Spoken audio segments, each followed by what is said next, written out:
Welcome, everyone, back to the Podcast of Champions. I'm David Woods from Bruin Report Online, the UCLA site on the 24/7 Sports Network. And I'm Ryan Abraham from USCFootball.com, the USC site on the 24/7 Sports Network. And together we make the Podcast of Champions, talking all things Big Ten football. We have a very special show today because if you're watching us live on our YouTube channel or you're watching the replay, we have a guest. He apparently is a Bruins fan. All the way from Toronto, Canada, Chris Gorham. You can see him on the upcoming CBS show, Sheriff County. And he's Sheriff on Country, Ryan. You have one job. One job. Now we got a little delay. So it's Sheriff's Town. Right? Hang up. Hang up. Well, Chris, welcome. How you doing, man? I'm great. It's nice to see you guys. Is there a helicopter? Do you hear the helicopter, Ryan? We're getting some bad audio and stuff, but if you guys don't know, it's not here. Chris is like a superstar, and we had a little, well, I don't know, sort of an impromptu get-together to watch the first round of the college football playoff last year. We were at a bar in Manhattan Beach, and Chris was the only person that showed up, and turns out he's like some famous guy. So he was like, oh, we kept in touch. And he's a very cool dude, UCLA grad. And we're having him as a guest picker. We got a celebrity picker this week. I'm excited. I'm excited to be here. I have virtually nothing of value to add to your picks, but I'm excited to be here. It's going to be exciting. The audio is so bad. Brian in the chat says Sheriff Shantytown. Is that what it is? Sheriff Shantytown? I have no idea what you just said. The audio completely died. What is happening? Well, this is good. You sound like it's like a Vietnam War movie where you're in a chopper and they're trying to get really authentic audio. Yeah. Dave, I'm going to email you my phone number and you're just going to call me on my phone speaker so I can hear you because this is terrible. Yeah. This is good. Okay, so we're going to probably have to we're going to have to drop Chris. I'm going to watch the chat. Sweet. So what we can do, we'll email Chris. Maybe he can join us the way he did before, just audio. That might be a little bit better. But we've had some issues. Technical. It's good.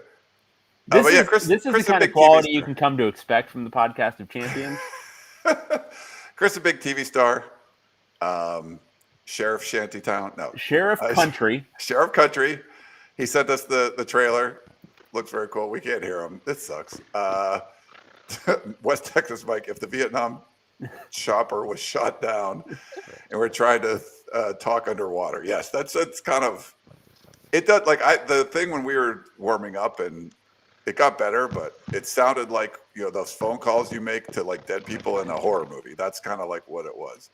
He's gonna I like this. We're just trying as we go. While we're doing this, let me let you guys know we are available over email, big10cast@gmail.com. You can call or text us at 424-532-0678. You can tweet at us at B1G Podcast, and on Apple and Spotify, you can leave us a 5-star rating and reviews. We did have one Spotify comment on the last episode, David, but they're slowing down a little, so I'm not sure. Wow, I really thought the take-up was really great recently, so that's shocking to me. It's like what about your the Apple? You mean on iTunes? iTunes, yeah. iTunes. Yeah, on iTunes, there's not a whole lot. We've had no reviews since October 5th, so I think people just hate us these days. That might be maybe because we bring. Do they know that there's a Trader Joe's gift card waiting for them if they simply leave a good review? Yeah, there is. I got to send some out. So if I promised, like you got to email me. There are a couple people didn't email me their physical address. I have to snail mail this to you. So I will send you a Trader Joe's gift card. And there goes Chris. Okay, so we'll see if we can get him back. There he is. How's that? I still can't hear you. No. Yeah. He's got one. So, Chris, if you want to join the other way, we could do the audio. This audio sounded better. So the other browser, we could try that. If you want. Yeah, we could try audio only. Because then we could at least talk. This way is sort of like. It's more of an audio medium in the end of the day. Yeah, they could see you, but they just can't hear you. And while we do that, I just want to let everyone know about my bookie. We're like halfway through the season already, guys. Do you know this? Like, it's crazy. Follow our picks. Dave and I are both above 500. Dave kicked my ass though last That's week. so true. So true. Yeah, Good on you for admitting it. Because the ass kicking was profound. It was. Indiana, I did not see that one coming. But anyway, go over with my bookie, and tons of stuff you can do over there. You can play Who could see the Indiana game coming aside from everyone who's watched Indiana over the last year and a half? I know we were not big. We weren't early on the. He knows the score. He gets the women.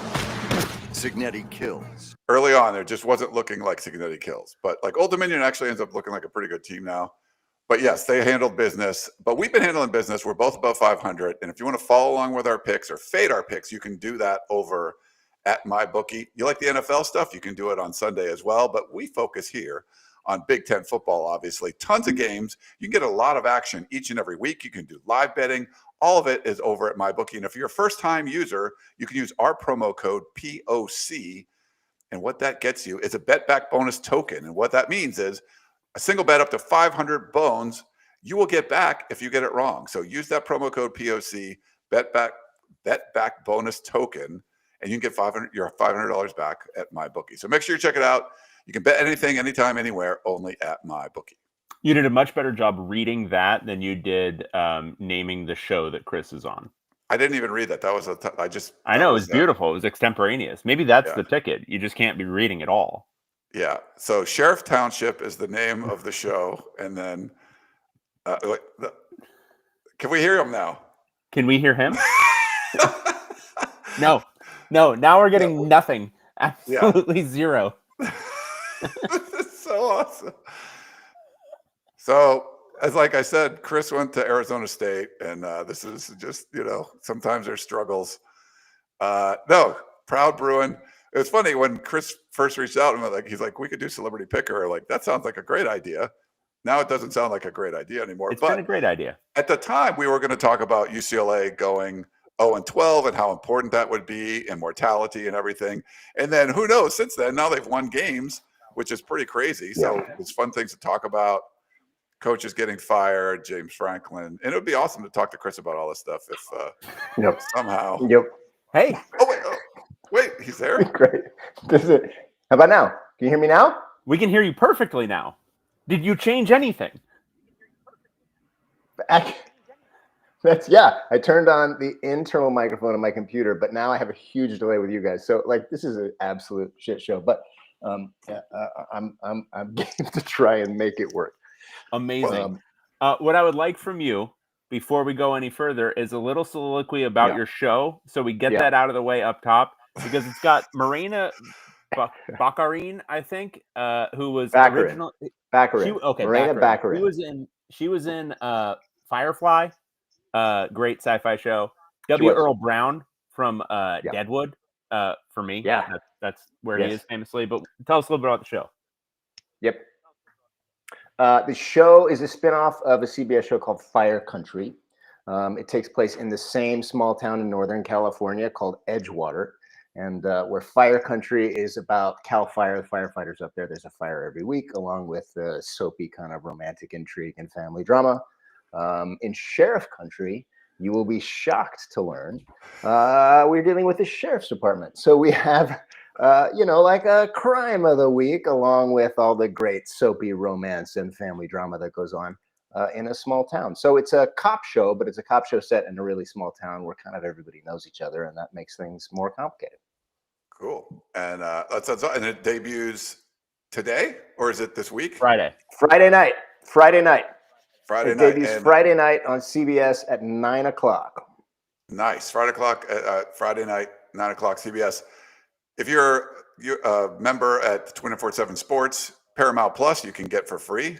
That's the same the country. You can get it streaming, all that kind of stuff. Right. You can get cross promotion right there. That's right. Wow. Sicko stuff from Ryan right there. You can get all of that. That's amazing. Yeah. Well done. Yeah. So subscribe to Bro. Get Paramount Plus. And by the way, it's fine if you miss Sheriff Country on CBS. Totally fine to watch it on Paramount Plus. Those ratings count too. But please do watch. Support your fellow Bro subscriber. There you go. There you go. Look. Yeah, and just for some programming notes, that's 9 p.m. At 5 p.m., you can watch Nebraska at Minnesota, and then just like ease right into Sheriff Country at 9 p.m. Right it's going to in. be beautiful synergy like Yeah. this. Right in. Now you're a bunch of other shows too, like what's the spinoff from Big Bang Theory, the wedding one. What is that one? You're great at this, Brian. I'm You awesome. be my publicist. Like you, yeah. It's called Georgie and Mandy's First Marriage. Yes. Yeah, it's a traditional sitcom, also on CBS, and it premieres tomorrow night, Thursday night, at 8:00. I'm not in the first episode of this season, but I do also appear in that show this season. So you can watch me on 2 different shows on CBS this year. Nice. That's really cool. Well, we appreciate you coming on. And I'm currently sorry, and then I'll stop. But I'm also on a Korean drama that's airing on Hulu right now called Tempest that I went over to Seoul to shoot, which was really cool. So that's something else you can watch if you're up for political intrigue in Korea. Yeah, You should have had your recording from Seoul. That would have, I think, added some real fun to the to the technical. Toronto's tough Oh enough. yeah, I'm sure that would have been great. Like all of just like with the time change and all of these technical challenges. Yeah, that would be beautiful. Amazing. But you can check them out on Instagram too. So I was looking at some of the videos, and the Tempest he showed like a bunch of fight scenes that was really cool looking. So and you got, I think you got your ass kicked a little on that. Great. Oh, I absolutely did. Yeah, yeah. I gave it at the beginning, but then I got it. Yeah. Nice. Well, we appreciate you coming on. We want to get your kind of thoughts on everything. We do have some before we get into all the games and everything. We have some breaking news. James Franklin got fired. So Penn State, complete free fall after, one play away from beating Oregon in overtime and being like the number 2 team in the country or whatever. And just the wheels came off, come to the Rose Bowl. Jerry Neuheisel goes up, they do fake punts, all this stuff, lose at home to Northwestern. It's like, and then they fire him. And I don't know. What do you guys think about James Franklin being ousted, gone? No more Happy Valley for James Franklin. I mean, I think the big thing here is that every college administrator in the world should be fired from their jobs, like almost immediately. Because it's just, how do you pay a PE teacher that much money and then pay them almost $55 million to go away at the end of it? And people think you did the right thing doing that. What an insane industry. Yes. Yeah, it's absolutely insane. I was thinking about it because I've been listening and I agree with you 100% that it's insane. And I was trying to equate it to how it works in the entertainment business. And it would be like paying the showrunner to leave, right? Essentially is what it is. It's like paying the showrunner $50 million to not be the showrunner. That's not what happens. They just get fired. Correct. They just get fired and then they get replaced with someone else and the highest paid people on the show are always the stars of the show, which would be the players on the team. It's all backwards. Yeah.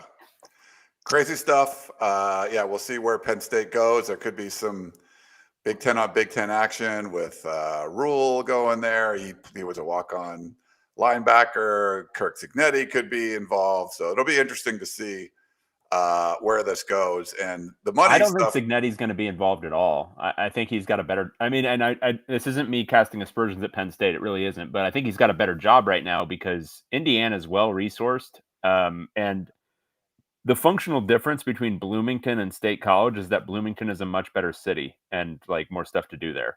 Like if you throw out history, there's like they've got plenty of NIL. I mean, they've got Mark Cuban as an alum, and I don't know how much money he's secretly giving, but I think it's a lot. I think it's a lot. So if you're Signetti, you're looking at that job and you're saying, okay, I'm a year and a half in, and they will probably build me a statue. Like, if I died tomorrow, I would probably have a statue here. He's already the most successful Like coach the ever. field will be named after me. Maybe the stadium. I will maybe get a building named after me. Penn State, he walks in there and immediately has to do a bunch of bullshit booster stuff. And if he doesn't win 11 games, he's going to get fired. Like, no, of course not. Indiana, if he just like coasted and won like 8 or 9 games a year for the rest of his tenure, he would never be fired. And he'd make $10 million a year every single year. Why would you ever leave? Yeah. It's funny if you're outside of history, like our whole freaking sport is history, David. Like that's what it is. But the helmets mean a lot, but I think that's changing. So we'll see. But the money thing is interesting too. And Chris, get your thoughts on this. Like the whole private equity deal coming through, and Ohio State and Michigan were like, no. Apparently USC's pushed back on this too. It seems like it's good for maybe the Purdue's of the conference that can get locked into a grant of rights deal till 2046 or whatever. But that would kind of eliminate a super league. Whenever you have private equity, it just seems like they're gonna, get their pound of flesh somehow. And no, they ruined everything. They ruined Red Lobster, and they're coming for football. No, they also ruined the Habit. I think that was Yum Brands, but it's basically the same thing. Yeah, I still like the Habit. It's not as good as it used to be. So it got bought. Yeah. So I don't know why you'd want to do it. Like, what do you need the money for? I think I saw some analysts that were talking about if you're going to do private equity, it's because you have like this growth plan and you need an infusion of cash to grow. If you're just paying bills. Did the USC guy just say, what do you need the money for? Wasn't your whole rationale for going to the Big Ten? Oh gosh, they need all the money. For what? To do what? No. I mean, if you're going to pay bills with it, like everyone has bills. You don't want to take private equity to pay. You want it to because we're going to grow this way. We're going to grow. No, you don't want to take it for any reason because it's just a way for them to get their claws in and then, tear up the thing we love. And the claws are coming from UCLA. Like they're the UC pension system. What the hell is that? See, I can see why USC's like, yeah, we're gonna skip this one. We love money, but I don't want the UCLA pension fund to have 5% of my. Somebody's got to pay all these vested pensions, man, and it's not going to be us. It's not going to be us. Yeah, crazy stuff. Well, let's get into our recap, and we can get. Chris, did you watch much Big Ten football this weekend? I watched some. I did watch some of it, and right before we came on, I was watching the Nebraska-Maryland game because I missed that one, and they're playing UCLA next week. So look at you. But mostly, guys, I'm going to try and stay out of your way, to be honest. Okay. West Texas Mike is already mad at me, and I like West Texas Mike. So you do? Sorry, dude. You were on the fence with it. No, but he's cool. Wait, why is he mad at you? What's going on here? Don't be mad at Chris. No, Chris let me scroll back in the he said, no, it doesn't matter. It's fine. Yeah. No, because also as a listener, I don't care what I have to say. So you guys go ahead. I'll jump in if I do have something interesting. All right. Well, let's go. I want to get your thoughts because I think this is legitimate. Like number 18, I still have Penn State Nittany Lions. I mean, no Power 4 wins. What's the opposite of with a bullet? Like when you're with a lead anchor? Like what is it? And their schedule coming up is not easy. Like they could stay here for a while. Like when are they going to win a game? Are they going to have a bounce back like UCLA did? Yeah, that's going to be the question. No, because their coach, I heard their interim coach, he's a little too much of a company guy. Like Tim Skipper came in and he basically isn't going to mention Deshaun Foster's name again. This Terry Smith guy was already like, oh, we all failed James. No. You can't start with that. You're going to make everyone feel down. No. They lost their quarterback. I think they could have a toilet bowl season. Yeah. Well, anyway, they were hosting Northwestern Wildcats. And they suck too, but I had them at number 16. Northwestern walked into Happy Valley and beat Penn State by a point. And ended James Franklin there. If Northwestern doesn't win that game, James Franklin is still employed. Like that's, I think, an obvious takeaway from this situation. So that's crazy. They had to hang on at the end, but frankly, after Drew Aller went down, I mean, this Penn State offense has looked booty all year, but without him, there's really not a whole lot here. And so, Northwestern, they were able to retake the lead in the fourth quarter and then hang on at the very end to pull away with this. But the huge story here, obviously, is Penn State going from preseason, everyone thinking not only that they were a playoff team again, but that they were better than last year, to now 3-3, as you said, Ryan, probably staring at, God, what's the best case scenario? They go at Iowa this weekend, then it's at Ohio State, then it's Indiana at home, at Michigan State, Nebraska at home, at Rutgers. Like, how many wins are left on this thing? Are they going to make a bowl? It's not good. We got this very wrong, by the way. Don't worry about that. We've moved past that. Chris Felica tweeted out, Penn State's the third team to lose twice in a season as a 20-point favorite, joining 1996 Nebraska and 1997 Texas Tech. Twice they were a 20-point favorite and lost both. Like, that's pretty insane. But yeah, I mean, you fire the coach. Like, this was pretty. I thought it was a little controversial. I put them 18th last week, but then they like backed up. I felt like I'm going to pat myself on the back. Like, they are 18th and they're not winning a game for a while, probably. Tim Skipper's killing everybody, man. Just getting people fired. That's what he does. Okay, next game. Let's see. Sorry, this is hard to do. We have number 17. Wisconsin Badgers. And they had the pleasure of hosting number 1. The Ohio State Buckeyes. Nope. No, they didn't. Oh, I'm sorry. That was looking at the wrong thing. There's so many things here. No. Out in Sherifftown, they had the pleasure of hosting. Mm-hmm. Wait, where is it? Hold on. Where? Iowa. Oh yeah, Iowa. Nice. Iowa Hawkeyes.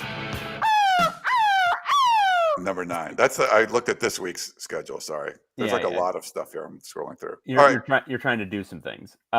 Speaking of coaches that should be fired, Luke Fickell. Ooh. Holy shit. Iowa won 37-0. Didn't feel that close, to be honest. Wisconsin was completely inept in this game offensively. They managed 82 yards passing. And it wasn't like they threw the ball 8 times. They threw it 21 times for 82 yards with Hunter Simmons. Couldn't run the ball either.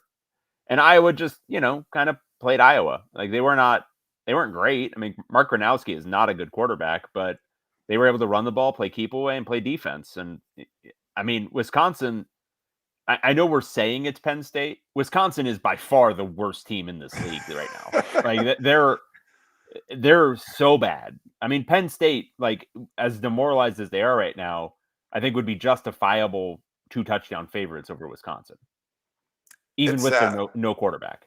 Yeah, this one, Iowa was favored by 3.5, and usually don't take Iowa with more than a field goal spread, but we both took Iowa in this one and got it right. Yeah, Wisconsin, we just felt like is a bad team. I didn't see anything on Saturday to change my mind there. I don't know if you saw this one, Chris. No, I refuse to watch Wisconsin since they beat my Bruins twice in a row at the Rose Bowl when I went to school there. It was horrible. It was a terrible memory. I hate Wisconsin. I won't watch. All right, okay. But Market has a really good point, which is this guy's watching Nebraska versus Maryland by choice. Listen, Mark, I was trying to do some research so I don't sound like a complete idiot on here. And actually, it was a pretty fun game. I don't know how they played up until that, but it was a pretty good game. I was impressed. Yeah. Nice. All right. Let's go to the next one. We have number 15. Rutgers Scarlet Knights. Scarlet Knight. And they went up to Seattle to take on, we have them at number 7. Washington Huskies. Washington won 38-19. is Washington's new thing just like futzing around for a half and then playing real football for a half? Is that just what they do? Because this is 2 weeks in a row where they've done that. And this one, I think they got to the real football quicker and in a more dominant fashion than against Maryland last week. But it's still like the slow starts are going to kill them at some point. They were very slow start in this one. Rutgers outscored them 10-0 in the first quarter. But then, Washington obviously poured it on after that 38-9 run to end the game. Damon Williams is really good. He's a really, really good quarterback. They were very good offensively. And, in the second half, especially much better defensively. And the run defense in particular was better. Yeah, we got this one right. Washington was favored by 10.5. This got our Friday night off to a good start. And the Huskies covered. It wasn't looking pretty in the first half, though. I was like, man, are we going to lose the first game out of the gate? But like you said, it took a little while. They got it rolling. No pianos falling on Jedfish's head. So congrats to Washington. They did what they needed to do, took care of business against Rutgers, and avenged the loss from last season. Thanks, Ron with the big love right here. Thanks, Ron. Odyssey What'd he 5 was say? a good one. Odyssey 5 was a show on Showtime back in 2001. I played. Oh my god, my brain. Oh, I was an astronaut. Ryan is infecting you. Yes. He is. What the hell did you do to me? Sheriff Town. Yeah. Anyway, it's a great show. That's funny. Yeah. So if you guys don't know, like Chris, if you go to like Comic-Con and stuff, like Chris is like a big deal there. Like this is funny, if you like those things. Someone mentioned the Flash too. I did like 8. I played the animated Flash for like 8 Justice League movies. It was great. Oh wow, that's cool. So that was your voice? Yeah. Oh. Was that the stuff where Mark Hamill was doing the Joker? Or was it in those things? No, it was after that. Oh, got it. Yeah. After that. Cool. Started with Justice League War and then went through Justice League Apocalypse War. But Apocalypse spelled like really, there's like With a a K? character Apocalypse with a K and LIPS. I don't know. That's a tough one. Yes, yeah. Tough one to get around. It was tough. All right, we got number 14. Purdue Boilermakers. And they were on the road at number 12. Minnesota Golden Gophers. Easy cover for us. Nothing really to worry about here. Half point, baby. That hook. Minnesota won 27-20, but the prophecy of competitive Purdue continues to come true. They're close. They're really close to being better than they are. But the reality is there's just still too much Purdue lingering around them. But I think you give Barry Odom another year, and there will be far less Purdue. There was just a little too much Purdueing with the interceptions in this game. They threw 3, and that won't get it done. Minnesota's, I still think, not good. I think they took advantage of Purdue, again, kind of Purdue doing all over the floor. But Purdue ran the ball extremely well in this game. I thought they were I won't say better team because they did throw the 3 interceptions, but like the more frisky team. I keep using that word for Purdue and it's ridiculous, but they just look like a decent team that's going to win a game or 2 this year. I keep revising that down. Earlier it was like, they're going to win a bunch of games. Now it's like maybe 3 or 4. It'll be great. I mean, they were winning this game. Like it looked like, so they were a 7.5 point dog, and then you're like, they're winning, but then it just sort of like the wheels came off, and then like you said, they were Purdueing themselves all over the place, and then it was like, okay, Minnesota's like starting to run away with this. You're like, what is going on here? But they had it. Like it didn't feel like anything. It felt like they were going to win this game. Like they were the better team for a lot of it, and then the turnovers and stuff sort of derailed them. Hit our cha-ching, Ryan. Oh, hold on, we got a cha-ching. From Ron, super chat. He says, for finally having someone intelligent on this podcast. Wow. Sick burn. Sick burn for us. I think we're both very complimentary for our guest. Brutal. Listen, it's a very low bar, but thank you. And then we also got something from Grant. This is a super chat as well. He says, please wish my mom a happy birthday today and wish her Husky son and Wolverine daughter-in-law good luck this weekend. She's also watching the Killer Signetti in Bloomington this weekend. Well, of course, happy birthday to your mom. Happy birthday. Happy birthday, Mom. Yes. Grant's mom. And Enjoy your the game. and your husky son. Not his weight. His school. Good luck to your husky son and Wolverine daughter-in-law. Hell yeah. But thank you. That's awesome. Chris, do you do any of those like celebrity, like leave a voicemail or whatever? Yeah, Like, do Oh you use yeah, cameos you do those? occasionally. Yeah. Nice. I actually, they tend to be really sweet. I get like really sweet. I just ignore anything that's crazy, and like there's lots of really like nice sweet things. Yeah. Funny story is that Jim Mora used to do cameos. Oh really? In the intervening period between his head coaching jobs, and a Yeah. bunch of my buddies would like send him, whatever it was, like $25 or $50, whatever it was, to do just like. One of them was like in the early days of Chip Kelly, just getting him to talk to one of the people in our group chat and be like, "Miss me now, don't you? Miss me now." No, really? And Jim would do it. It was great. That's amazing. Yeah. That's so That's cool. amazing. Yeah. We had to redo our POC intro, and I got like Roger Lodge to do it. We could have Chris do it. We could do that. Well, Maybe what the hell we'll are do we the next doing? one. No, I would have done it for free. Wow, nice. That's what I we know. did. It's all right. No, that's great. No, the guy that did it did a great job. Oh, Roger. If you ever watched the old show Blind Date, he was like the host of that back in the day. Yeah, he's a great voice. All right, number 13. Michigan State Spartans. Charge! They had a rough go. Hosting number 10. Look at this, from 18 to 10. UCLA Bruins. Wow! I'll be honest with everyone. I do not know what to do with this UCLA team. Like, I have no idea. Like, because We were like this close to 0-12, and now it's like good. and now they're like, no, but like now exactly. They're like, well, they're okay. Like, they're pretty good. And it's just, if you took away the first 4 games of the year, you would be like, oh, this is a pretty good team. Like a team that's gonna definitely make a bowl game. And now it's just I recalibrating things is very, very difficult at this point in the year. But they made Michigan State look bad. Like Michigan State looked bad in this game in a way that they really, I mean, is there another game where they looked this bad? They went at USC and at Nebraska, and they were more competitive in both of those games.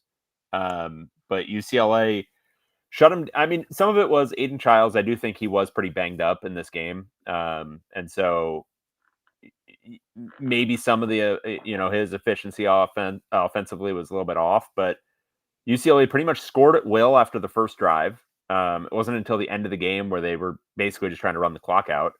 And then aside from, again, the first drive, they pretty much locked up Michigan State this entire game. It was one of the more dominant games I've seen from UCLA since at least probably 2022 with Chip Kelly.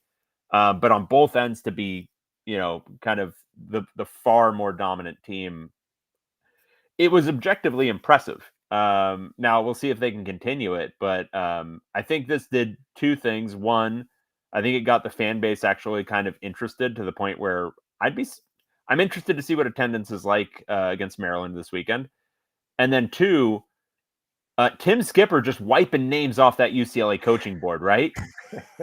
Like Jonathan Smith, sorry, buddy. You just lost by 25 to this UCLA team. You're out. Yeah. You have been voted off the island. Yeah. Pretty wild. I definitely want to get your thoughts, Chris. For the Jonathan Smith side, I just saw a rant on Twitter from one of the guys that covers the team, or was a big fan. I forgot what it was, but just went off. Like, he's out. They're like, there's no way. He doesn't look interested. He left his alma mater because he had to, because there was a sinking ship, and he never wanted to be there. It was pretty scathing. It just doesn't seem like this is going to work. And then Tim Skipper just blows him out. So what is he going to do? We both got this one right. I think I had to talk you into UCLA and the points, by the way.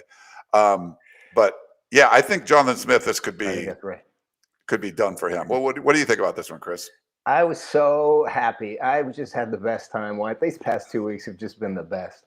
I was my wife and I done a lot of charity work with Luskin Orthopedic Institute for Children, which just partnered with UCLA Health. And we had our annual golf tournament a couple weeks ago, and some members of the UCLA women's basketball team always come out and support. And so this year I was talking to them, and it was just, I asked them, I was like, how how are the guys on the team doing? Because they were 0-4. This was the bottom. I said, yeah, I'm worried. Like, I don't know if they're going to win another game. And they were telling me, they were like, the team thought they were going to be really good. They were like, no, they really thought they were going to be good. And so it's been really hard. And so I'm just so happy for the guys on the team that they're getting some success. And in the way that they're doing it, it like honestly makes me so happy for those guys. Cause I mean, you guys know better than I do. And I mean, you talk about it sometimes on the pod, like it's a lot of work, like the amount of work that these players have to put in to go in and compete week after week. And it's year round. Like it sounds awful. To then be stuck on a team where there's no hope. Like my heart was breaking for those guys. And now it just is fantastic. It's absolutely fantastic. They're just wiping people off the field. I don't know how they're doing it. I don't know what's changed. Like what the hell was going on in that locker room before? Like what was going on? Like what, it's like, what the hell was happening? Mm-hmm. So I really am curious as to like what in the world was going on in there and what's changed, because it's like a different team. Yeah, I mean, I think the proof is in this particular pudding, but I think the obvious thing is that morale was shot, and I think some of it was results on the field, but I think some of it was for all of Deshaun's DRE and stuff. This was, I mean, through 4 games, it was the least enthusiastic UCLA football team I think I've ever seen, and that includes some teams that full on quit on their seasons. Like, you were talking about feeling bad for the players. I was feeling bad for me, like having to watch this and write about it for the final 8 games of the year, because I'm sitting there and I'm like, this is a miserable slog. Because okay, it's one thing to watch a bad team trying hard.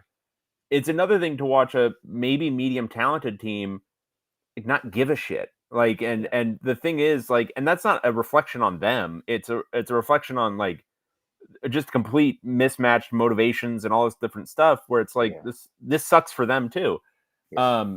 So I Tim Skipper, Jerry Neuheisel, whatever you want to call it, but like the combination of that coaching turnaround from like just a motivation and enthusiasm standpoint, I think has been huge. And then on top of that, Jerry News turning out to be I would stop short of like calling him an offensive genius, but he's turning out to be a pretty smart guy in that he's doing simple stuff, but it'll look complex for a defense, and it's gonna make it easier on his players. But also, like, when you do the Wildcat, I know we're all sitting there and like, well, they're gonna run it, but it does, like, if you're a defensive player and you're like, but the quarterback's still on the field and they could pitch it back to him and they could do this other stuff. Like, if you watch, they've motioned into that Wildcat with Jalen Berger running it in for whatever 16 yards out. 2 guys still follow Nico because they're like, but if he gets the ball, he can still throw it. And that's and they're definitely going to throw out of that one of these games, because the second time, the time they ran it in this game, Nico pulled up to fake a pass, and he didn't do that the first time. Exactly. And then like, even beyond that, so Penn State doesn't spy Nico. So, okay, Nico, go and run. Yeah. Michigan State does spy Nico. And so what do? They throw a bunch of flares into the flat because they know, hey, one of the linebackers is now occupied because he's going to spy. So now we're going to take advantage of that and just get it out wide. And it's like really simple stuff, but it takes flexibility. It takes just like kind of that elastic thinking that you always want to see from football coaches. And most of the time, it's just a lot of meat in there. It's, but I don't know. It's been refreshing to watch. Yeah. Same. West Texas Mike says, great. Now Chris is big time us with all his charity work. Ryan does this all the time too. I have another story about charity that involves the athletic director, but maybe we don't have time for that, so it's okay. I'm sure West Texas Mike is not interested at all with my experience with our current athletic director. We can move on. Nice. Hey, dude, was the golf tournament in Southern California or? Yeah, it was at Virginia Golf Club. My buddy's a member there. Oh, really? Let me know next time. I'll get involved. Next year. I don't know if I'll be there next year, but you can absolutely go next year. I'll send you the info. Okay. Sounds good. Yeah. All right. The Bruins rolling. We got them up at number 10. Do you think they should be higher? Yeah. Maybe. I mean, no. I mean, in reality, no. But I think for the fun, it would be cool to put them like at number 4. But no. Okay. All right. We know Chris was like watching this one like right as he was about to go on the show. Number 11, Maryland Terrapins. Snap, snap, snap, snap. and they were hosting number 6. Nebraska Cornhuskers. I'm peeling corn. You know, it wasn't the exact same script as the previous week where Maryland came from ahead to lose against Washington, but it was not like completely dissimilar, and it ended up with the same thing for our purposes, which is Maryland covered, which is what we wanted. But once again, lead heading into the fourth quarter, and then they blow it, and they can't get anything going offensively in the fourth quarter. Allow Nebraska to, Dylan Raiola. He was throwing the ball. Sometimes it was not going where he wanted it in this game, but he was throwing that ball. But Nebraska walks away 34-31 win. They do not cover, so it's good for us. But Maryland is they're close. They're close to being significantly better than they are. The offense has just been an issue. I mean, their defense, I think, has been pretty good pretty much all year, but this offense has, generally speaking, been an issue. It wasn't as much in this game. In this game, it was more about the defense kind of collapsing there at the end. But I don't know. They seem close. They don't seem like a team that's on death's door, but they are heading to the House of the Grim Reaper this weekend. Yeah. Tim Skipper. Daily Grind in the chat says Maryland shot themselves in the foot a million times. Yeah, I think there's some self-inflicted wounds there. This was a winnable game for sure. Just like the last week when you go 20-0 on Washington and just sort of go away for a while. I don't know if Nebraska is number 6, but I mean, who are you going to put there? Like their schedule's not that hard. They're winning some of these close games now where they were losing all those before. So you got to give Nebraska credit for that. And I think Dylan Raiola is still kind of a work in progress. But Chris, you watched this. What were your takeaways? I thought it was actually a really exciting game. I was pulling for Maryland mostly because I think their mascot's adorable. And actually my recording cut off, so I didn't see the end. So in my world, Maryland actually won this game, you guys. I like that world better, actually. Yeah. Maryland pulls out the win, 31-24. Yep. Nice. All right. We already talked about 10 UCLA, 9 Iowa. Let's go to number 8. Michigan Wolverines. Wow, scratch. And they were going to LA to take on now number 4. USC Trojans. This one was a real sad one for me because I was hoping for a really disappointing USC season, and now it seems like this one's only going to be kind of disappointing at the end of it, and that's unfortunate, right? You went from USC's floor is 9-3 to then you're like 7-5. Look at that, and now you're like, crap, it's not going to be that. No. This was the 7-5 game. Like if they lost, they were probably going to be 7-5. They won. Now they actually could make the playoffs. So it's kind of interesting. Yeah, it's disappointing. I think, for a lot of us. USC won 31-13. They covered. We got this wrong. Both got this wrong. Michigan's offense is just it's just not very good. USC did bounce back, I thought, defensively in this game. They did play better than they did. What was that? At Illinois? What was the one? Yeah, that was the one where they were really bad. Yeah.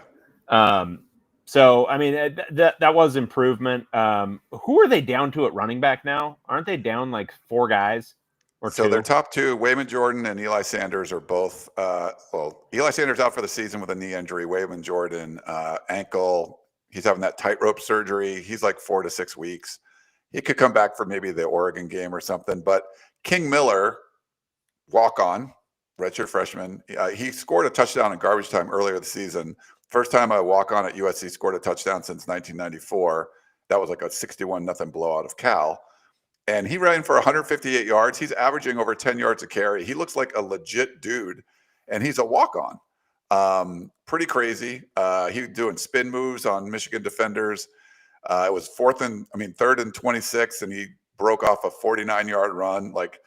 He looks like, okay, why is this guy not on scholarship? I don't know, but they got him, and then it was funny. USC got fined because Brian Jackson, he had turf toe. He was probably going to redshirt because they had so many guys in front of him. He wasn't dressed. He was listed as out on the availability report. And at halftime, they're like, "Dude, we need somebody. Everyone else is hurt." And they brought him back out, and he ran for a touchdown too. and the Big Ten fined them $5,000. But right. So USC yeah. cheated, is what we're understanding here. Yes. Again, as they do. Cheating, yeah. But they had some other freshmen and stuff that they're going to have for depth. But it looks like King Miller is going to be the guy. He'll get his first ever start at Notre Dame, which is kind of funny. He looked great. Good for him. Yeah, I'm sure you were very happy about this, Chris. Well, my nephew like leads the drum line of the SC band, so like it's one of these things where I'm happy that he's happy. Oh, that's nice. But that's as deep as it goes. The rest of y'all can go to hell, straight to hell. Okay. Trojans, God. filthy Trojans. It's good. So David's hatred for USC is just, it kind of, it just depends on if there's something funny he can say or make fun of, or if he's like, crap, they're going to be good. You could just come in as like, I just hate the Trojans. I like this, Chris. It's more. I just hate him. And I shot a movie in Ann Arbor, so like also I'm rooting for University of Michigan because like I played a character that went to the University of Michigan and we got to shoot inside the big house, cool. Which was amazing. And it's it really does. It's like, well, I get why these kids are leaving Southern California and going to play football at places that care about football because it's so much better. Did you get any Michigan gear? Like, do you have some sweatshirts or something from it? Yeah. Oh, nice. Yeah. Well, sorry, USC pushed them around. Yeah, I'm curious where Michigan kind of goes from here because, like, they really think they went home. They just get out physical, like most of them. Yeah, I don't know. Do you think Michigan good at 8? Is that good, David? Is that okay? It works for me. It's beautiful. Okay. He's like, I don't really care. Okay, we already talked about Washington, right? Yeah, and Nebraska. Number 5. Illinois Fighting Illini. Hi, I'm from Illinois. They were hosting number 1, now that we can do this correctly. The Ohio State Buckeyes. Really easy cover for Ohio State, 34-16. There was nothing weird in this game. Nothing strange happened.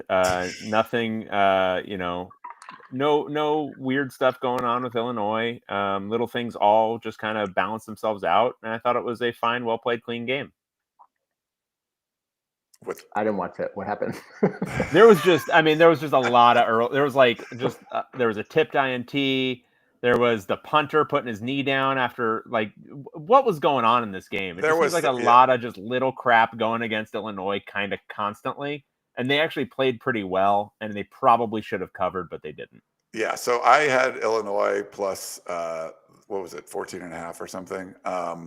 And Dave had Ohio State. And if you watch the game, there was just all these little things were just not going Illinois' way. Like the tipped interception you mentioned, the snap was crazy. So like a low snap on the punt. And it was one of those things where momentum started to shift from Illinois to Ohio State, and they're punting it away. And they're like, all right, at least they'll, not give Ohio State good field position or whatever. And the snap's a little low, and the punter like picks it up and punts it and stuff. But as he was doing it, his knee touched the ground. And there was just a bunch of stuff like that. You can't do that against anybody, but to do it against like the Death Star in Ohio State, that wasn't going to fly. So, but I felt like they played better than what the final score. They have 2 losses, to Ohio State and Indiana. So, I don't know. Illinois, I think, can be better than – they're not going to get, the national recognition of some of the other teams, but I still had them pretty high here, David.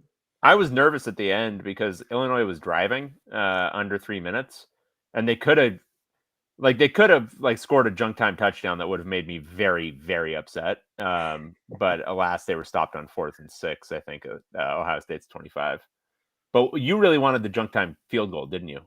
You sicko. I wanted the cover, yeah. I actually wouldn't have done it. That would have only been 15. No, they needed the touchdown, yeah. But this was definitely should have been a closer game, and then just every little thing sort of went wrong, and then you can't do that against Ohio State. All right, the last one we got to talk about was the big one. Number 3. Oregon Ducks. And they were hosting, now we have them at number 2. Indiana Hoosiers. Hey, folks. I'm from Indiana. This honestly, not even kidding, this should have been a lot worse than it was. Yeah. Indiana won 30-20, but I mean, they were far and away the better team in this game. Oregon's offense was just yuck against this Indiana team. And it seemed like every time Indiana needed an answer, they got it. And every time Oregon needed to put something together, they couldn't sustain anything. Dante Moore I don't think he was put in a great position to succeed, but then he also kind of had some Dante Moore things happen at the end of this game. Yes. Yeah, that UCLA fans are very familiar with. Mhm. But I mean, it's the killer Signetti, and I think you would have had to be an idiot to pick Oregon Thanks. to cover in this game. I mean, what kind of ridiculous fool who's watched this much Big Ten football would pick Oregon against Curt Signetti? Oh shit! I did. I'm remembering now. Yes. Wait, you did that, right? I got this one. You picked Oregon to cover? Oh, shit. You know what's funny? When you start looking at people are like, Oregon, they're probably number one in the country. And Dante Moore, he might be the best.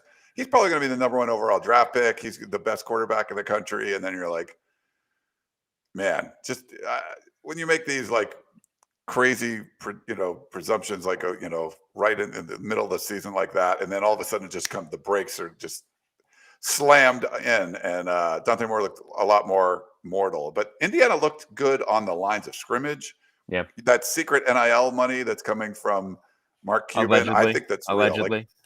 Real. Like, the Texas Tech stuff. It's like it's a former player, billionaire, oil gas guy. He's like, yeah, I'm buying all these players and stuff. You don't hear dick about Cuban doing it, but that is definitely going on. Like, there's no way. Like, Signetti's amazing. Like, okay. He knows the score. He gets the women. Signetti kills. But there is a lot of money being used. Like, there's no way you're doing this without like players. Well, wait a minute. You're talking about it's somehow it's untoward. Like it's some like bad thing they're doing. It's what all these teams are doing. No. No, you're right. But I think we don't hear about it with like Cuban or whoever the big boosters. I think it's Cuban doing this, but yeah. Yeah, I mean, Indiana's not going to get players otherwise. Like that they have to do it, and I think everybody has to do it these days. I think the big story is, and it's both good and bad.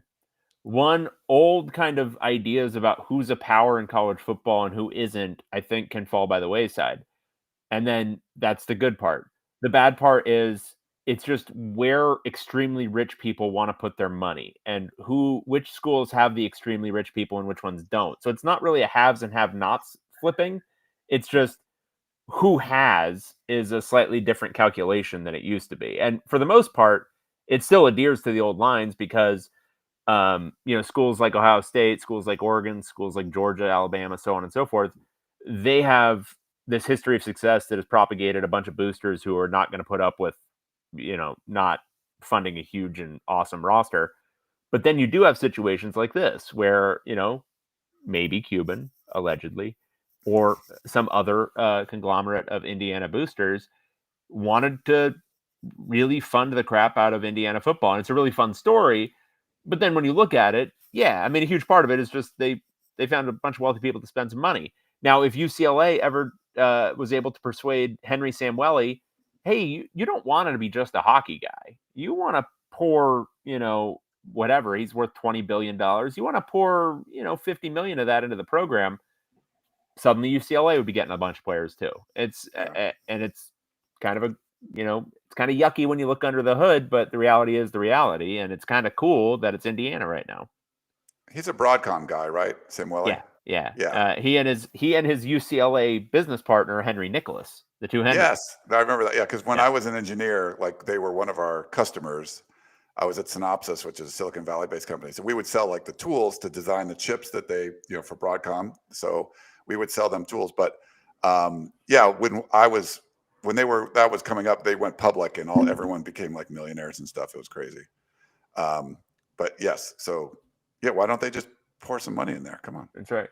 Hey, Chris, West Texas Mike did have a question. Would you support his proposal to have USC play your Bruins at the Rose Bowl every year and split the crowd 50-50?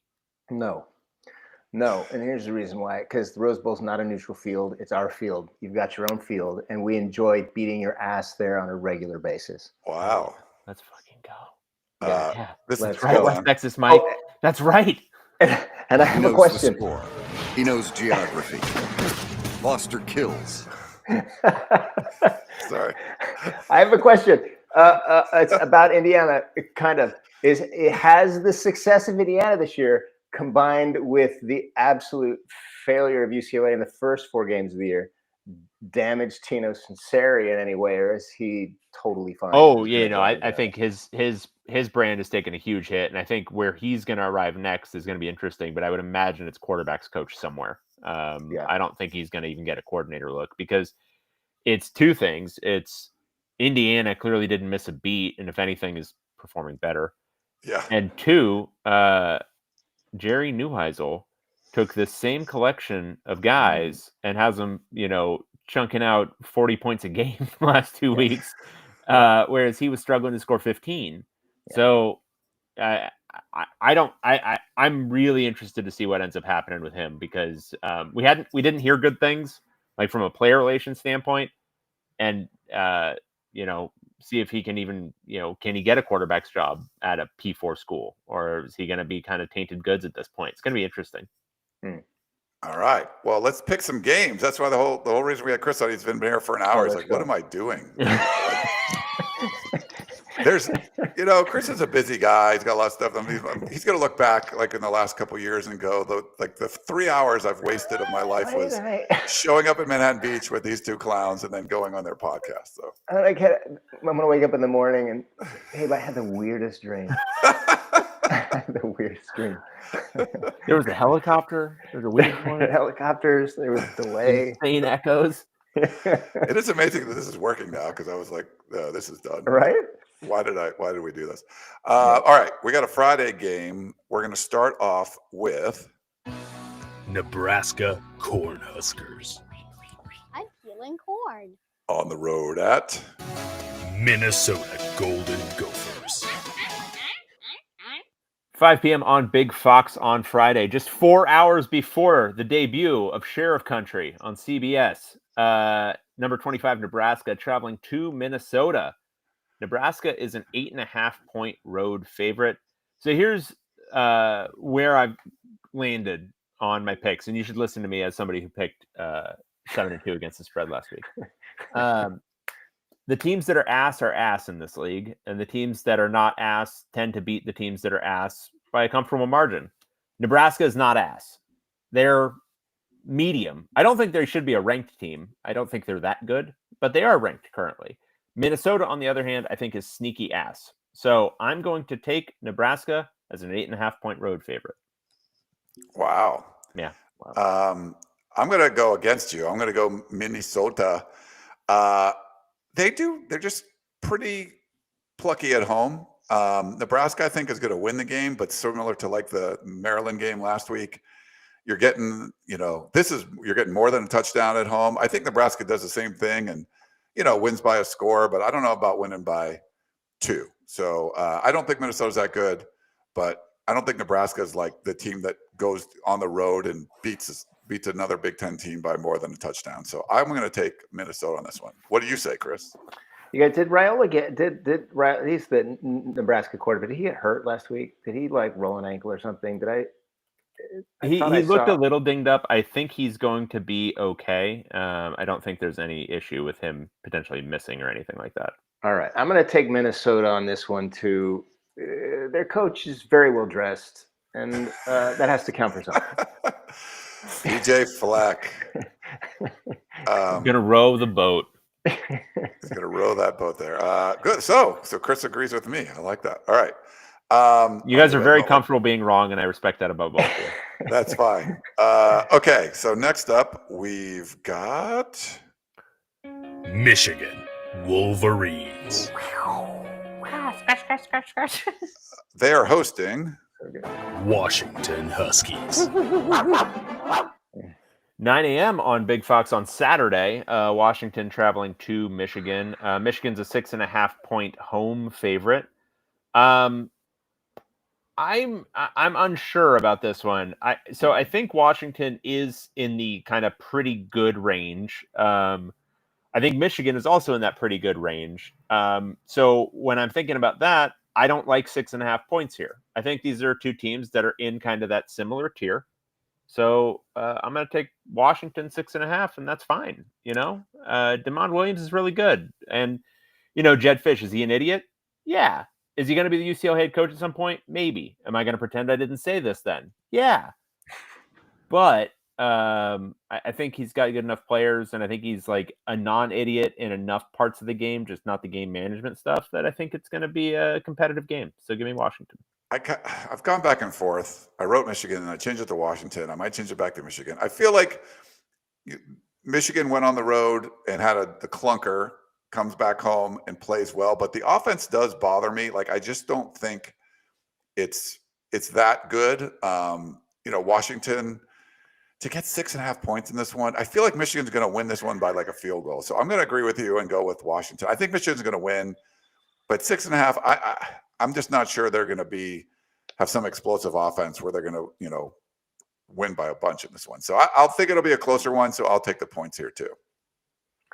All right. You said you were wondering if Washington's slow starts are going to catch up with them. And I want to believe that that's going to happen at UCLA, but I'm going to say it's going to happen this week at Michigan, and Michigan's going to beat them. I'll take Michigan. Go Bulls. All right. That's actually a good little bit of analysis, because Michigan does have the capability of sitting on you. If you drop to if you have a slow start. If it's like a 20-0 lead, it's going to be a 27-3 game, Yeah.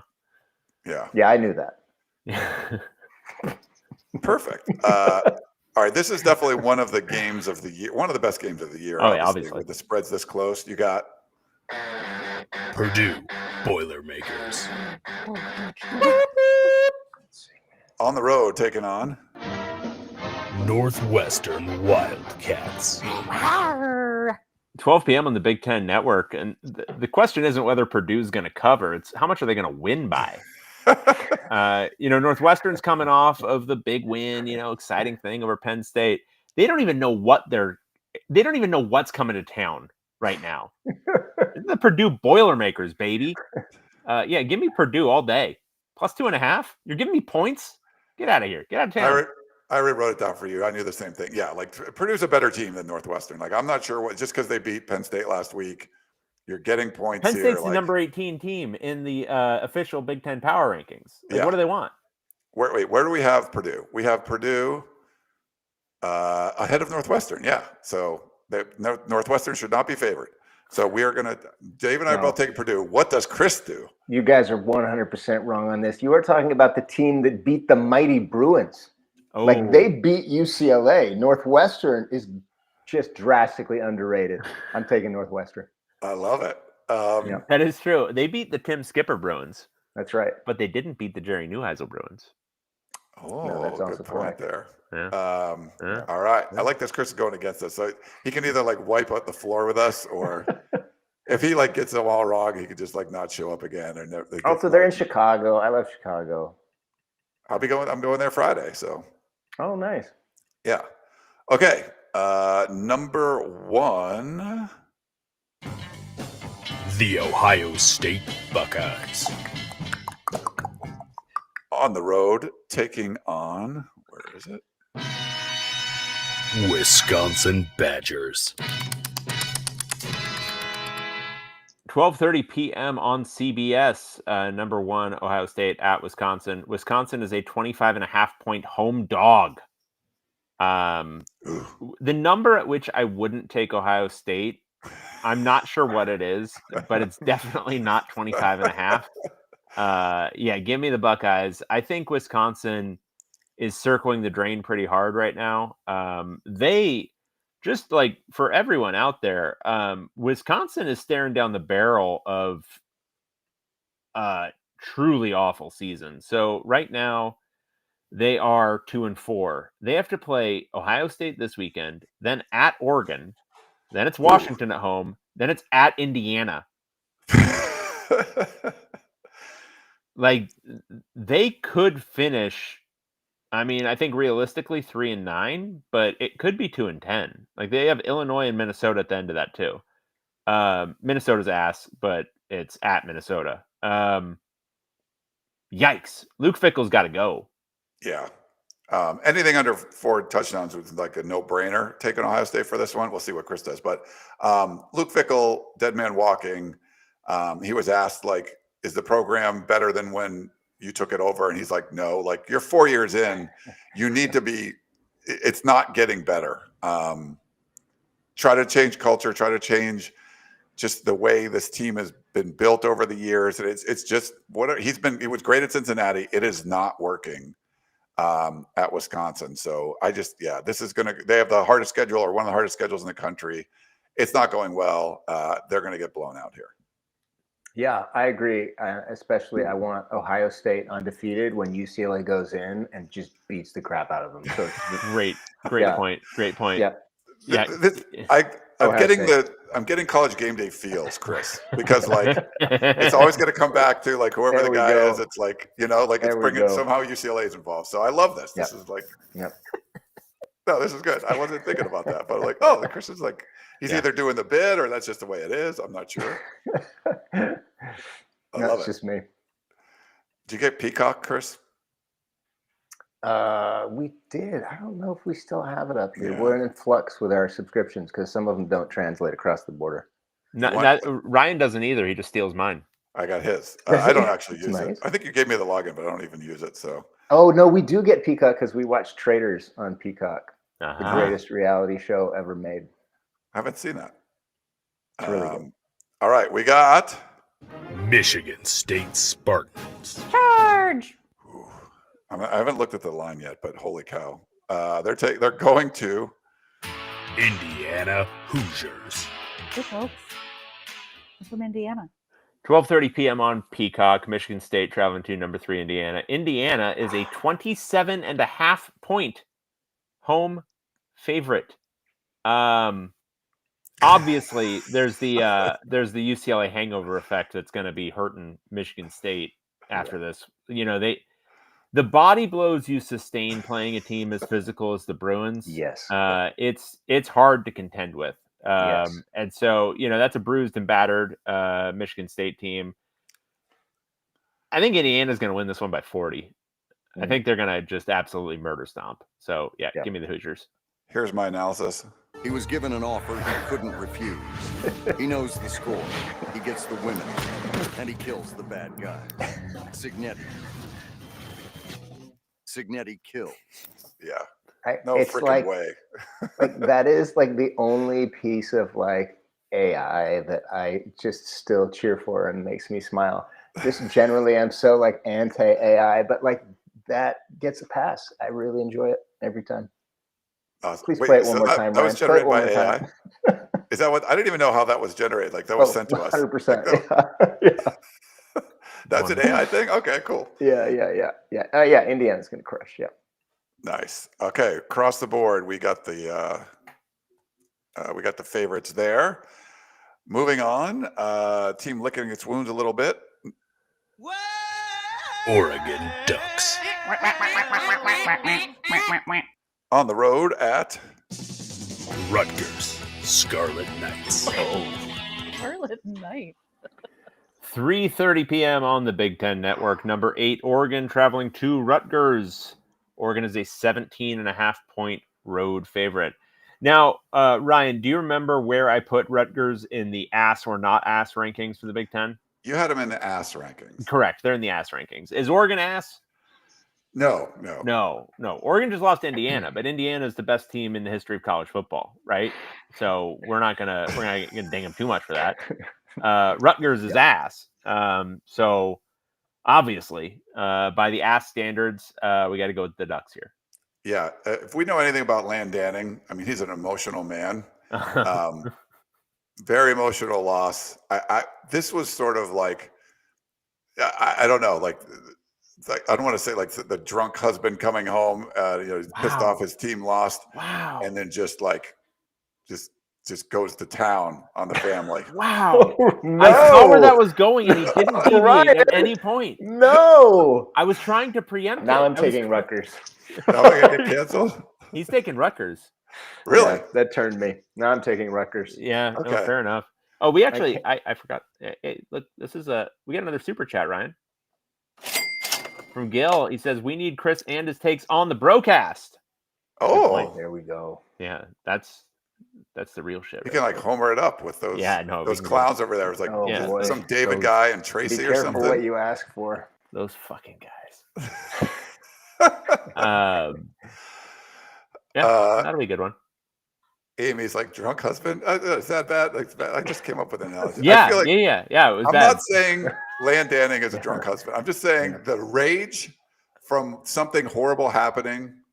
And no, maybe you could not say he's like in the Avengers, like when Hulk takes Loki by the ankle and just starts smacking it. Like that's what Oregon. I think that's what Rutgers is going to be. There you go. Rutgers is going to be Loki. That's the one you use. You're right. Not the drunk husband. No, the drunk husband coming home and beating the hell out of his family. That's traumatizing. It's really. That's like you need a warning before saying something like that. Wow. Yeah. Well, Chris, you kind of gave me that one. He texted me and told me like that's a good point. That's a good point. I don't think that's true, Ryan. I think you take that up with your therapist. Oh, okay. This is good. We're like off the rails. All right. Next up, we've got Penn State Nittany Lions. They're on the road taking on Iowa Hawkeyes. 4 p.m. on Peacock. Penn State traveling to Iowa. Neither team ranked. Wow. Iowa's a 2.5-point home favorite. Until I see signs of life from Penn State, I cannot take Penn State. And they also have a new quarterback. And his name is like Grunkemeyer. Is that a real name? Who knows? But I got to take Iowa here. I don't feel good about it. I don't think I've taken Iowa in a single football game since we've been doing this stupid show. But I'm going to do it. Iowa covers the 2.5. It is under a field goal, so you feel better about that. True. They could win by a safety. It could be 2-0. And the people that were talking about, could this be like a UCLA bounce? UCLA did have the loss right afterwards, and then turn things around. I think this is too soon. Like to go to Iowa, they're going to be going bananas. Like that's not a game. Like that's a team that just can kind of like just needle you to death. Like you just have to do everything right, and like Penn State's not going to be doing everything right on the road for this one. So this could be a blowout. Like I don't know what. Yeah, I'm not sure why this line is so small. Just because it's the Penn State name, but I think Iowa's going to blow them out. I'm going to take Penn State. Woo! You guys are too confident. You're just too confident, and you were so confident about how great they were going to be at the beginning of the season. Like I feel like that it must land somewhere in the middle, and so that's what I'm going to take. Wow. I love it. No, that's good. It's 2.5 points. Like maybe Iowa wins by a point, and Chris just makes us look terrible. I'm not sure. Also, I don't know what the points mean. I don't gamble. I have no idea what this. I'm just. I'm rolling with it. You're going on feels. I like it. Yeah. All the feels. Okay. Next up, we've got Maryland Terrapins. Oh wait, should we save this one for last, just because we have the guest picker? Oh yeah, good point. Okay, so let's do this one first. We're gonna do USC Trojans. Yeah, let's definitely save the main event, Maryland at UCLA, for the last one. 4:30 p.m. on NBC. Number 20 USC traveling to number 13 Notre Dame. Give me my pot of gold. West Texas Mike, I expect my $5. Notre Dame is a 9.5-point home favorite over the Trojans. Does that feel like a big line? Yeah. Way big. That feels too big. I don't want to take USC here. I don't think they win the game, but I don't think I can take Notre Dame covering, like winning by 10. No, give me USC. Yeah, USC has, you could argue, the best offense in the country. The two defenses are ranked fairly similar. I think a lot of people, like now USC's had road woes before. If they come out and play like Illinois, I could see that happening. But even that was a last-second field goal. USC played as bad as they could play, and that was a last-second field goal. USC's offense is like legit really, really good. And they've had 4 different starters on the offensive line, and they still run the football. Like Jaden Maiava doesn't get sacked. Michigan blitzed the heck out of him, and he wasn't even pressured. I just think this offense scores points. They've had 7 punts in 6 games. No one, they just don't punt. Like, they move the ball. And so I don't see this Notre Dame defense being some super juggernaut. Purdue put 30 up on them. So this seems like a way too big line for me. So I'll take USC. I agree. The line's too big, but USC, they've got a walk-on running back, and they're playing against Touchdown Jesus, and I really hate them. So I'm going to take Notre Dame. Yeah, I already wrote that down, and then when you started to say you agree, I'm like, crap, do I have to change this? But no, that's good. I knew where you were going, so that's fine. Yeah. Perfect, Chris. I love it. Okay, in the main event, I don't know if you have headgear or anything, but we have no headgear. Okay. No. Maryland Terrapins. On the road, taking on UCLA Bruins. Wow. 4 p.m. on FS1. Maryland traveling to UCLA. UCLA is a 3.5 point home favorite. This opened, I want to say, at 3.5, then moved to 2.5. Now it's back at 3.5. Legitimately, until I see UCLA look bad again, I'm not going to pick them to lose to a bad team, which is what it would be to pick Maryland in this game. Well, not a bad team, medium team or whatever. UCLA has looked too good. I mean, I think Penn State clearly got broken over the course of that 3-game stretch from Oregon through UCLA, and then obviously with Northwestern, and they're now at they actually literally broke their quarterback. But I think when UCLA beat them 42-37, that was a better Penn State team than the one that played Northwestern the next week, and it's a better Penn State team than the one we're going to see this week. I think they beat a Michigan State team pretty bad that hasn't been beaten that bad. So I guess my point is, I think UCLA is quite a bit better than its record right now. Now that could change if, suddenly they lose the chemistry on how to, motivate and all that kind of stuff. But again, until I see them play bad, I'm not going to pick them to play bad. So give me the Bruins. Yeah, I've picked UCLA and the points for the last month. And a couple of times David didn't go with me and he paid the price. And then last week he came on. And he came on board, and we both got it right. So, yeah, I'm going to keep riding the Bruins covering. They've just been covering. They're a covering machine week after week. So I am going to take UCLA. Yeah, obviously UCLA is going to destroy Maryland. Their coach will immediately be fired, as is required now. Yeah, when UCLA sacrifices must be made at the altar of Tim Skipper. That's it. It's going to be a glorious day. It's going to be a rejuvenated Rose Bowl. It's going to be the biggest crowd of the season. I know it's not saying much, but it will be the biggest crowd of the season. Yes. It's dozens and dozens of fans will be there. Dozens more than were there dozens of us. Dozens more. I remember when that place used to be full.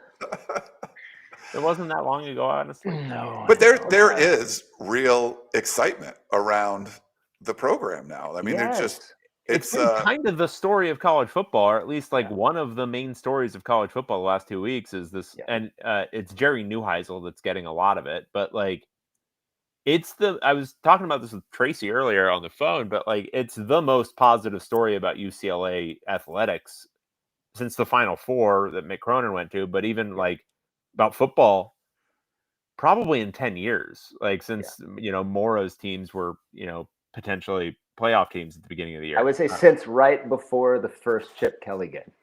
Yeah, exactly. Yeah, right? We were all really excited, and then they played. Yeah, all these great stories, and then it looks nothing like what he did at Oregon. It's going to be an immediate failure. Great, good, go team.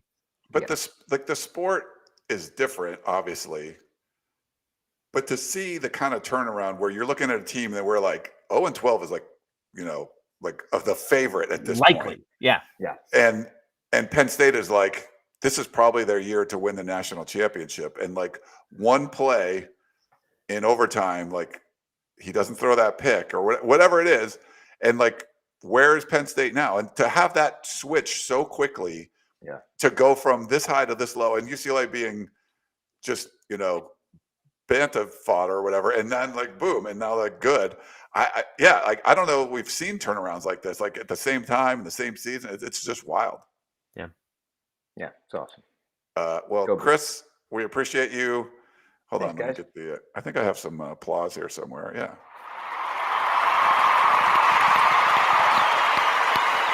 We still have like emails to get to and stuff. I can't believe this, David. Yeah. but Go do this it. was- I'll be listening to the rest of this tomorrow at the gym. Beautiful. I love it. That's All right. Yeah. Yeah, go ahead. Great. Thanks, you guys. Thanks for having me on. Check out Sheriff Country Friday night, 9 p.m. CBS. Awesome. That's all I got. You can stream it on Paramount Plus as well. Yes. Chris, thank you so much. Oh, what's your Thanks, Instagram? guys. Let people know you can follow you there. Oh, it's just at Chris Gorham. Yeah. Gorham is Gorham. Yeah. A lot of cool videos on there. I go watch his fight scenes and stuff. It's I fun. know, Dave. When are you getting on Instagram? What's your problem? I'm on Instagram. I just don't use What? it at all. Oh, that's Yeah. No, I'm less social media with each passing day. You know. same, dude. I'm not. It's basically just Instagram and basically just for work now. Yeah, you got to do it for promotion Yeah. stuff. Yeah. Otherwise, I can't be bothered. No, I hate it. I hate it. I try to No. stay off Facebook entirely, and yeah, Yeah. it's great. It's great. Facebook's for birthdays. I know where Yeah. people's birthdays are. Our billionaire overlords have done a great job with all those tools. All right. Thanks, guys. Thanks. Wes. Thanks so much, Chris. Talk to you. Thanks, Take care. everybody in the chat. Thanks. Sorry for being annoying. Bye. All right. Well, let's take a quick break and then we'll come right back.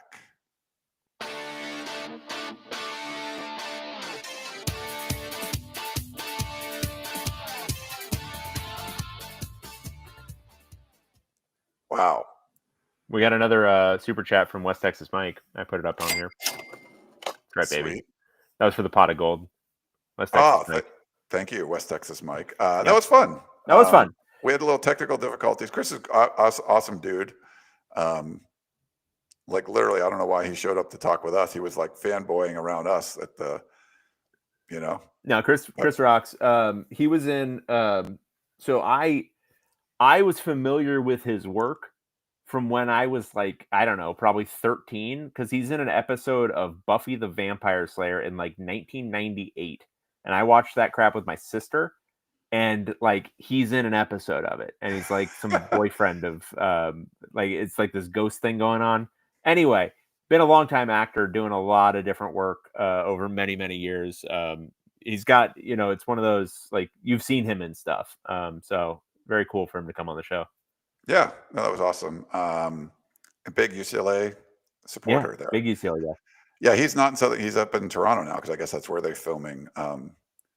Sheriff Country. Yeah, a lot of productions film in Canada these days. Cool. All right. Well, we got a lot of emails, I think. Yeah, we got to do this quick because I got to get going in about 15 minutes. Okay. So what was our first one? I have no idea. This might have been when did we record?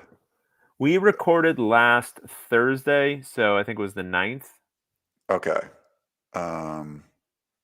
Maybe I think we did this Maximus one. I don't know. Maybe Mark in Vancouver. Could this work? Sure. Hi, champions. Penn State's looking to move on from James Franklin. Oregon State needs to move on from Trent Bray. Hire a coach who knows what they're doing. What would it take for Oregon State to land Franklin? On the surface, it looks like a mutually beneficial move. Penn State is allowed to hire a coach that can take them to a higher level, and Oregon State gets a known winner that can help install a winning culture and win back the fan base. What are your thoughts? Keep it mediocre, Mark in Vancouver. I'll give this a straight answer, even though it's a ridiculous premise. My straight answer is I don't think James Franklin should get a job this year. I think any school would be a fool to hire him at this point, and I think for him, he needs to take a beat. I don't think it's ever a good idea to take a new job after you've been fired from something where you devoted whatever it's been 10 years of your life. Like, you've got the money to go sit for a little while. You should take a year off.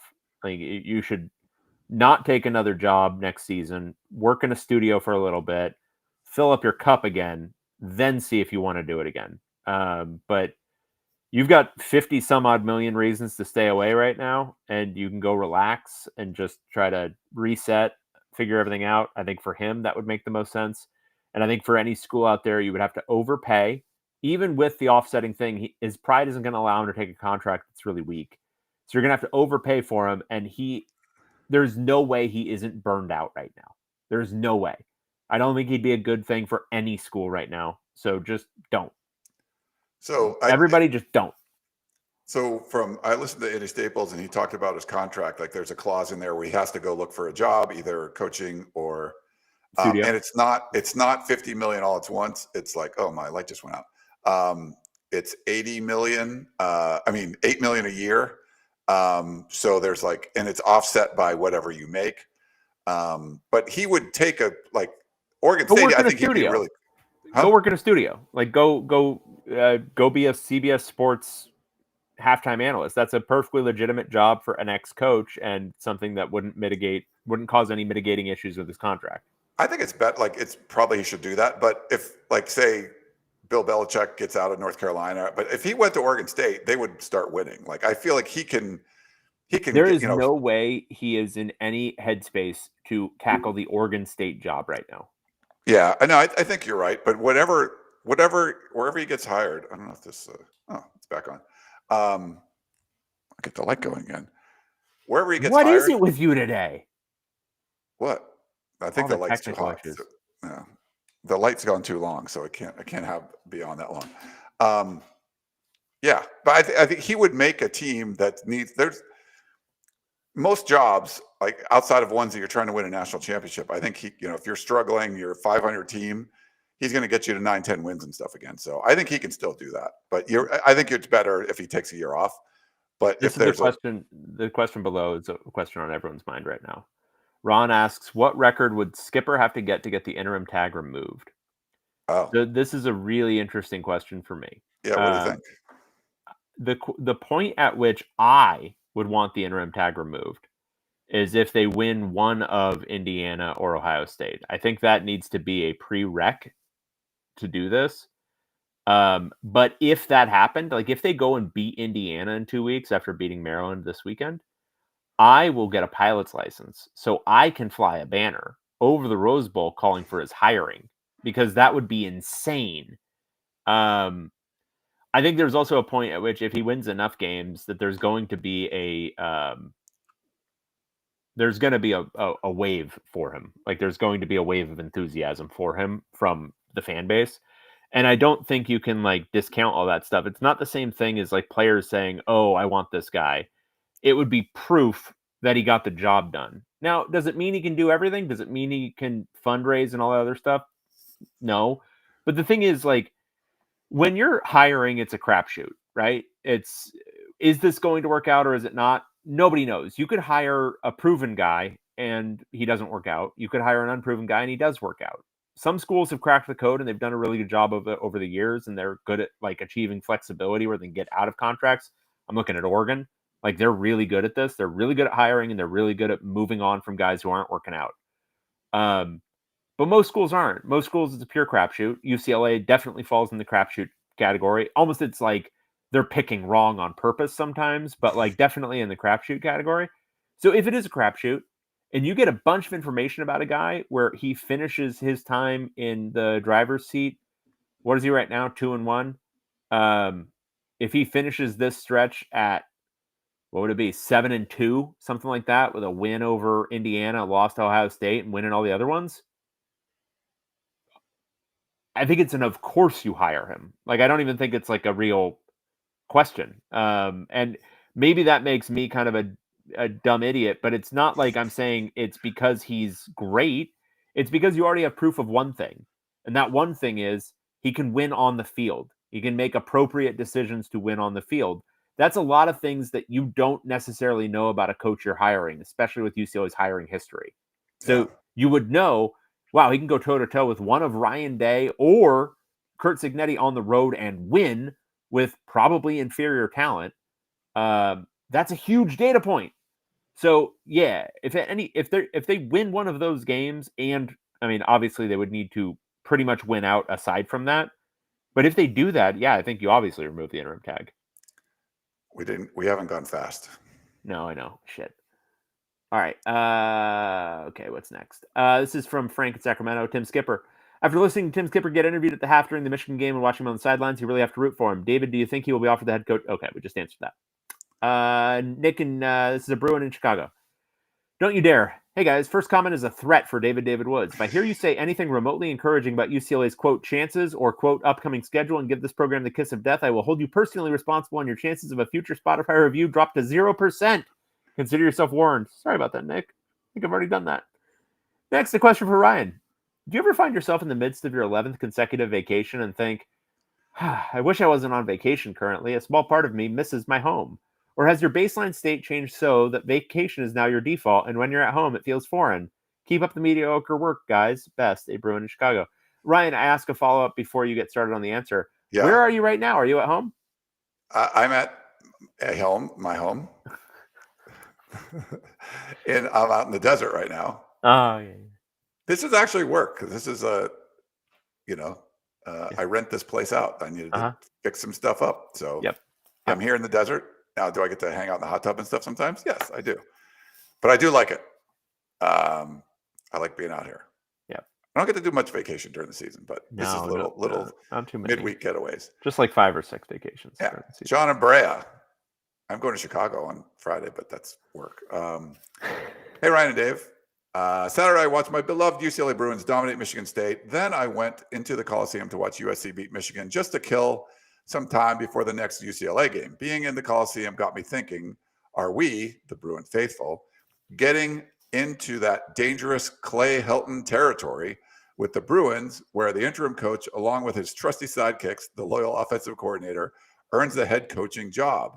And Jerry Neuheisel must stay no matter who gets hired as head coach, right? Go Bruins, John and Brea. So this is the thing to protect against, John, because what I laid out is the scenario where it's appropriate, which is they finished the season in dominant fashion, right? Like if they're going out there and Kurt Signetti-ing fools, then you obviously hire him.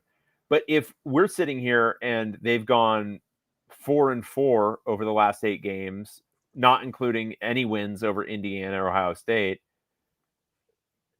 that's the point where UCLA of yore gets sucked in. I don't think there's much danger of that happening. I think it's a feel-good story right now. I think it's doing a lot to salvage interest in this season. For it to go beyond that, though, requires an elite win. And that's, we'll cross over that bridge when we come to it. We forgot to mention, so Matthew, thank you again, Matthew, for compiling all the survivor pools. We had a little bit of a bloodbath this past week. 23 entered week 7. Only 7 survived. So we had 3 people pick Minnesota, 2 Washington, 1 Iowa, 1 Nebraska. And 14 people had Penn State. He put ha there. And then 2 people had Michigan State. Didn't trust your Bruins. So only 7 people survived. So cool stuff. Thanks again, Matthew, for doing that. But enter your picks if you're one of the 7 that are left. We got some Trader Joe's gift cards for you, the top 3. So get in there. Oh, and we got a message from Griffin, is one of the quotes. I'm 12 years old and I'm still beating 30-year-olds. Maybe I'll go back to back. Also, I'm still here and I still listen to the pod, from Griffin. Oh, is he still alive? No. Matthew says, our favorite listener beats all the grown men right until he bragged about it, and then he picked Penn State. Sorry, Griffin. Oh, perfect. Sorry, I missed that one. Yeah. This is from Bob. Ranking the desirability of the West Coast Big Ten coaching jobs. Hey, y'all. With this coaching carousel going into full swing with Trent Bray and James Franklin getting fired, here's my question. Can you rank UCLA, USC, UW, and Oregon in order of where a generic coach would want to work at if we're looking at the next 3 to 7 years? Just imagine all 4 schools had a vacant position and they all offered the coach the head coaching gig. Best Bob. Oregon's number 1, obviously. After that, it's no the question. thing is, we're too familiar USC is with either 1 or 2, David. There's not even a question. Yes. Unfortunately, you have to, yes. Probably USC. I'm just saying, like, I'm too familiar with UCLA and USC and their bullshit. And I'm not as familiar with UW's bullshit. And so that's why I'm always kind of giving a little bit of pause. UCLA is last right now. It could eventually not be last again, but it's last right now from like a commitment standpoint. So I would say it's Oregon, USC, UW, and UCLA, probably in that order. All right. Thanks, Bob. This one's Crispy Bruin. UCLA football mortality rate. Did you say it's USC 1 or 2? Yeah. No, it's Oregon number 1, dude. Come on. Are you kidding? Like, how many national championships does Oregon have? When was USC's last national championship? 20 years ago? Competing for anything like a national championship? history matters in the sport. No, we just got done talking about this. It still matters. Dude. Yeah. That is the most homerific take you've ever had. They could be number one. I would say, but I would still say Penn State's better than Indiana. Like Oregon is in perma elite category until they leave it. USC hasn't been elite in what? Like that one Clay Helton season with Sam Darnold was the closest thing they've come in recent years. They won a Heisman like 2 years ago. Like they won a Heisman. Yes, like all that stuff matters. That's all college football lore. Like all that stuff matters. Good God. I mean, I'm not saying it's not number 2. I'm just saying it's not even close to in the conversation for number 1 with Oregon right now. Okay. So, well, I mean, right now, obviously Oregon's, but if you're talking about, you want to be the head coach at 3 to 7 years in the next 3 to 7 years. Yeah. Wow. I think there'll be generic coaches that would pick USC over Oregon. No. Okay. You wouldn't, but there are people that would. I mean, you would need to see much more alignment and all kinds of stuff from like a football perspective to, I don't know. I mean, I think why Oregon, is USC a full share in the Big Ten and Oregon isn't? Like what, like you think it's that clear and that obvious? Like because they're in LA, but that doesn't change what the competitive balance is in actual football on the field. You get to coach in LA. You get to live in LA. Like all that stuff that matters. Right. So, but like, we're talking about like David, several different things now. Oregon is the one where you can most easily win a national championship. Like we agree, correct? I mean, if things are rolling at USC, it's probably easier there. When was the last time they were rolling at USC? They've been rolling at Oregon for like the better part of 20 years. And so how many championships did they amount during those 20 years? How many championships were they won? So it must be pretty easy to win, right? If you're rolling for 20 years. Elite seasons. How many national championship games have they been in? Years, you must have won a bunch of championships. This is nuts. Nuts take. Yeah. Absolutely zero. Nuts take. And look at the side of the helmet. That's how many championships. Like nuts take. Absolutely insane. Yes, you do have a nuts take. Okay. Howdy Lebowski and the Dude. The premature departure of James Franklin to inevitably take the UCLA job raises an interesting thought exercise of the 13 permanent head coaches who have taken or will take the field with the UCLA football team this year. CDF plus 12 opposing coaches. Okay. How many will no longer be with their current school at the start of next season? Foster and Franklin make 2. Smith is on the hot seat, best measured in Roentgen. What is that? Roentgen. What the hell is that? That is a measurement of radiation. Okay. Roentgen. And Fish and Rule are both likely to leave for clearer, superior coaching situations, despite managing to push over the shambling corpse of Penn State. Northwestern could still finish 5-7 and decide to eject Braun for a shiny new hire to match their shiny new stadium. Whittingham could decide to hang it up. Eck and Mullen could both very well get picked up by a P4 team, and the AP decided to rank SC. So Lincoln Logs is inevitably going to find a way to end up 6-6 and cash his buyout check. The only coaches secure, in my estimation, are Loxley, Signetti, and Day. In total, I peg the over-under for UCLA's coach mortality at 6.5. What say you? Keep it mediocre. Crispy Bruin. Wow, I don't think Loxley's safe. No, I don't think he's safe either. I would say definitely 6.5 is pretty good. I think Smith is gone. Franklin's already gone. Foster's gone. I don't think Braun's leaving. I think Whittingham is going to be threatening to retire for the next 10 years. I think Eck and Mullen might both move on. Yeah, I mean, I think it's right around there. Yeah. All right. Next up, this is Griffin's dad. Griffin update. Hey, Ryan, David, and Paul Webfoot.